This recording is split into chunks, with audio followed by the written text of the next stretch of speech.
Le Royaume-Uni confronté à une hausse du nombre d'attaques racistes contre les immigrés au lendemain du Brexit. D'après des données que vient de publier le National Police Chiefs Council, un regroupement des responsables de police du Royaume-Uni, ce nombre a augmenté de l'ordre de 58% pendant une période d'un mois après le référendum.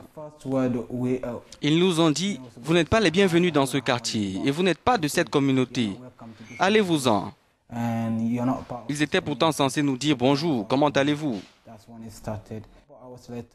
Ici à Bristol, ville d'environ 450 000 habitants au sud de l'Angleterre, le ressentiment anti-immigré semble être particulièrement fort. Les immigrés et leurs descendants représentent à peu près 16% de la population de cette localité.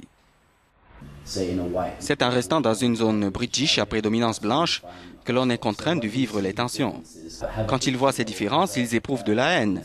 Ils n'aiment pas ces personnes en raison de leurs différences. Et c'est ce que nous faisons en essayant de déplacer ces minorités vers des zones où il existe une certaine diversité.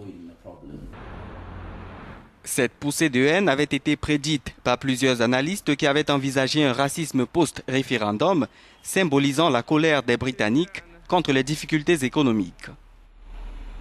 S'il est vrai que certains officiels ont dénoncé ce type d'attitude, les réseaux sociaux continuent malgré cela de se faire l'écho de la multiplication des actes et paroles racistes et xénophobes.